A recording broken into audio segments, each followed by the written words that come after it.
I'm Todd Kenrick for MSNBC.com, and I'm here with Steven Heide, and then he's going to talk about Killzone 3. He's a producer at Sony. So, for those that don't know or aren't familiar with the Killzone series, what are we going to see as far as story in this one? The story for Killzone 3 picks up right where Killzone 2 left off.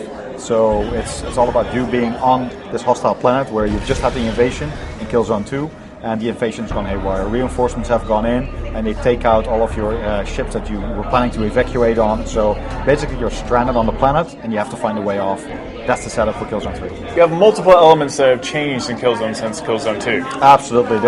We have a very, very vocal fan base who put forward a lot of suggestions on things they want to see different. So anything from controller lag to story improvements, making Rico a better guy, making him a better buddy, getting things in like vehicles in multiplayer, having team deathmatch in multiplayer, all those kind of suggestions we take on board and we integrate it into the next title. We're going to take you through jungles, through nuclear wastelands, ice, Arctic seas, even into space. So there's a whole bunch of different environments. It's not going to be gritty all the time, it's also lush, so there's a lot of variation here. Herman Hulst is the managing director of the studio making Killzone 3, and they're focusing not only on the core elements, story, graphics, gameplay, but also how you see and play the game. I think we're lowering the threshold a little bit for some players, we're broadening the accessibility of it. That's where PlayStation Move comes in. The PlayStation Move allows you to use motion to point and fire your weapon, and surprisingly, it works very well. It took a bit of time to get a handle on the controls, but I think it opens up Killzone 3 to just about anyone. The interface is very instinctual, even for a complete novice. And for a hardcore gamer like myself, it's a very fun way to experience a shooter.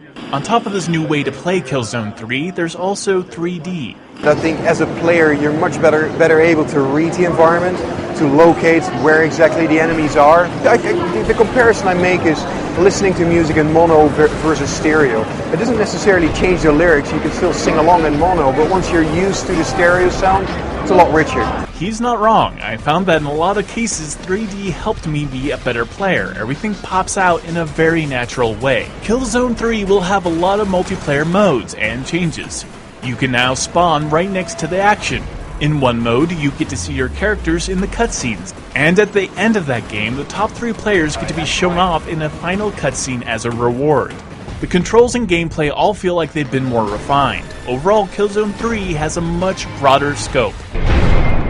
From picking up jetpacks and flying around in them, to on-foot combat with brutal melees, to flying on vehicles and firing down, having big rocket launchers at your disposal, all the stuff that you do from minute to minute is going to change, and you have these big environments to play around with, and that's probably the biggest change in Killzone 3. Killzone 3 comes out early 2011 for the PlayStation 3. For MSNBC.com, I'm Todd Kenrick.